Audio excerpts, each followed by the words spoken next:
Explorateurs de l'imaginaire, bienvenue sur cette terre.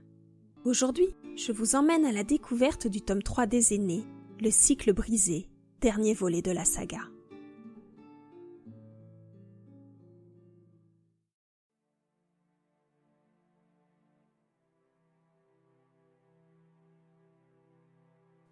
Tel que je m'y attendais, succéder à Maître Dénor n'est pas chose aisée.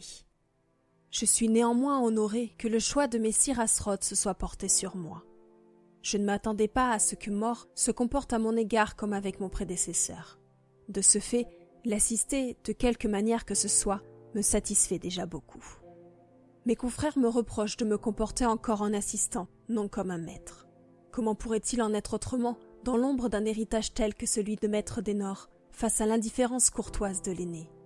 Longtemps, je me suis rassurée en me répétant que Messire Asroth avait besoin de temps pour faire le deuil d'un cycle aussi long et exceptionnel que celui qu'il a partagé avec Maître Dénor. Puis, au fil des années, je me suis fait une raison.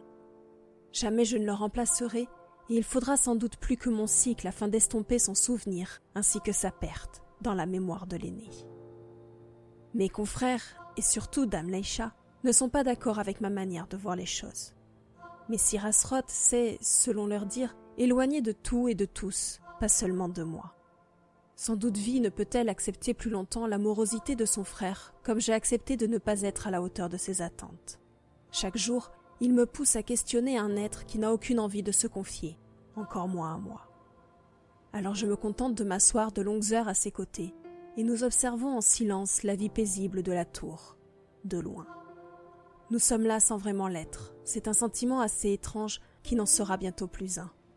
Ma flamme s'affaiblit déjà, aux grandes dames de l'ensemble du conseil, puisque Dame Leysha en a, semble-t-il, fait la préoccupation de tous. J'y vois pourtant la confirmation du sentiment qui m'habite depuis le premier jour. Je ne suis qu'une transition, une étape nécessaire à la cicatrisation de Messire Asroth. Après tout, lui-même le dit, les rares fois où il me partage ses pensées. Rien en ce monde ne durera éternellement tant que je le foulerai, pas même Leysha ou sa tour. Journal de Maître Eric Alasroth, 33e maître de mort.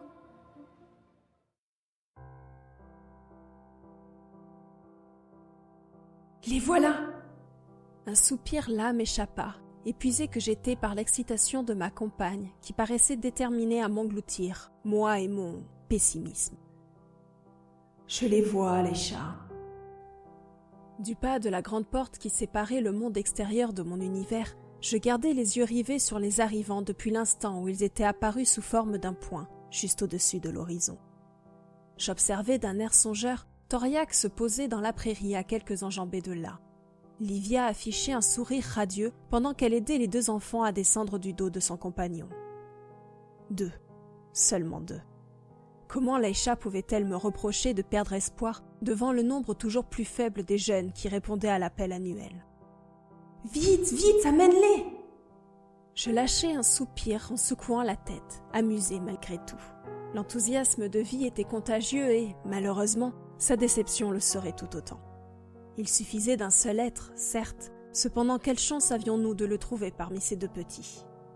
Livia me lança un regard interrogateur, tandis qu'elle poussait en douceur les invités à l'intérieur. Il ne devait avoir guère plus de 5 ans, 2 garçons bien jeunes pour être présentés sur les sables du nid. Toutefois, l'obsession de Leysha avait effacé des siècles de règles et de coutumes. J'emboîtai le pas de ma consoeur et la suivis distraitement jusqu'au nid. J'entrai dans la grande salle rocheuse en proie à une fébrilité telle que mes mains en tremblaient. Je n'avais plus l'âge pour ces réactions enfantines, mais Leysha ne semblait jamais vieillir, et d'autant moins dès qu'il s'agissait de ce jour si particulier. Le petit groupe s'arrêta afin de me permettre de prendre la tête, et je foulai ainsi les sables le premier. Je rejoignis ma compagne qui trépignait au centre, levée autour d'une grosse bille ivoire. Songeur, je passai une main légère sur la surface lisse et tiède, avant de glisser mes doigts entre les pointes osseuses de Leysha. Par pitié, garde à l'esprit que cela ne va probablement pas réussir. Un gloussement ravi me répondit. Ne sois pas si défaitiste, Eran, c'est pour aujourd'hui, j'en suis sûre. Je me gardais bien de lui faire remarquer qu'elle disait cela chaque année. 129 ans à l'avoir espéré le temps d'une journée, pour mieux pleurer jusqu'au prochain appel.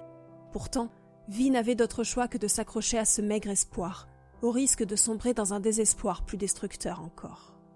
Chassant mes sombres réflexions, je me tournai vers Livia et les 2 garçons, leur fis signe d'avancer. Je m'amusai néanmoins de leur mine ébahie. À partager le quotidien de nos compagnons, nous en oublions qu'ils n'en demeuraient pas moins des dieux aux yeux des habitants de cet royaume. « Regarde bien !» Nouveau soupir, partagé entre l'indulgence et l'agacement. « Je regarde, les chats, je regarde. » Et de fait, je gardais les yeux rivés sur le visage des 2 petits, dont les minois curieux allaient de l'œuf à vie en passant par moi ou le décor alentour. Je ne notais rien, absolument rien. Pourtant, la conviction de ma compagne me poussait à croire, encore et toujours. Lorsque Livia s'agita à son tour, je me fis une raison. Je m'armai de courage et me préparai déjà à devoir préserver mes pensées de celles de l'aîné. « Ça suffit, les chats, aucun des 2 ne fait l'affaire. » Si je remarquai son coup de queue agacé, elle n'en conserva pas moins son ton léger, plein d'espoir. « Il est indécis, laisse-lui encore un peu de temps. » Déjà, je sentais les premières vagues de déception et de chagrin lécher les rivages de mon esprit. J'aimais à croire chaque année que cette épreuve serait plus facile à endurer que la précédente. Pourtant, le temps n'y changeait rien. Leïcha malmenait son cœur aussi sûrement que le mien et, comme toujours, j'allais devoir être celui qui briserait ses rêves. « C'est fini, Leïcha, s'il avait dû éclore, ce serait déjà fait. Nous réessaierons l'an prochain. » Après un silence, je repris avec douceur. « Il faut penser à ma succession. Est-ce que l'un de ces petits irait ?» L'absence de réponse me suffit à comprendre. Soudain épuisé par tout ceci, je me tournai vers Livia dans un mouvement las pour lui donner mes directives. « Emmène-les voir Velnéa. Si aucun ne convient, propose à la famille de celui-ci, s'il en a, de le garder à la tour et ramène l'autre chez lui. » Ma consoeur acquiesça, son expression réjouie envolée et entraîna les 2 enfants dans son sillage. Derrière moi, les bruits de frottement, mouvements d'ailes ainsi que courants d'air me suffirent à comprendre que, fidèle à son habitude, Leïcha allait se terrer dans nos appartements dans l'espoir de pouvoir laisser libre cours à sa peine en toute discrétion. Bien entendu, il n'existait pas un seul être à la tour pour qui les larmes de la reine des aînés demeurassent un secret. Et de tous, j'étais de loin le plus sensible à sa détresse. Je glissai le long de la coquille impassible. Adossé à la raison de mon malheur, bras posés sur un genou et tête appuyée dessus, je tentais de me fermer aux lamentations de vie.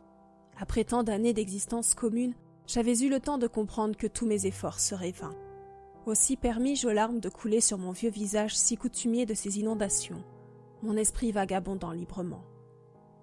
C'était dans les moments comme celui-ci que je regrettais de ne pas être né pendant le court âge d'or de la cour, ou même durant ces fameuses guerres des cieux.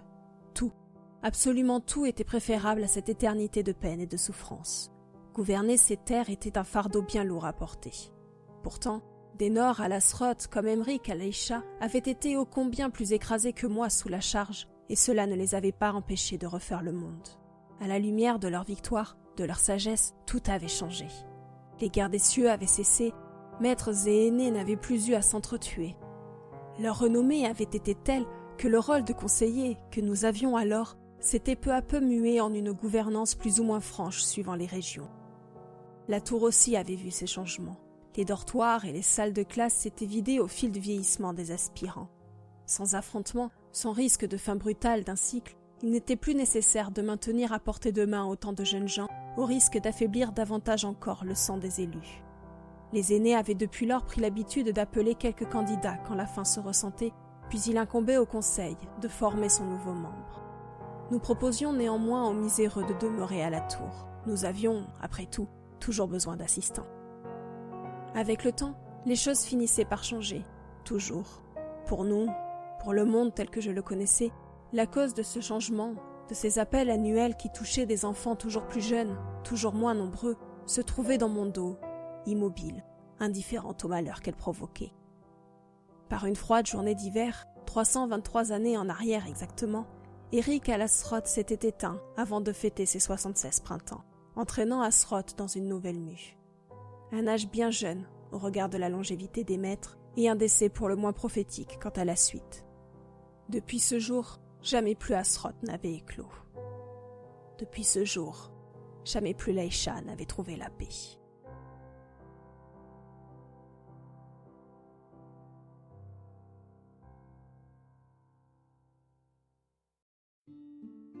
Ici s'achève cet extrait. Vous pouvez retrouver le tome 3 des Aînés en précommande dédicacée sur la boutique Plume Blanche jusqu'au 22 septembre, puis dans tous les points de vente habituels dès le 4 octobre. Je vous dis à bientôt pour de nouvelles aventures.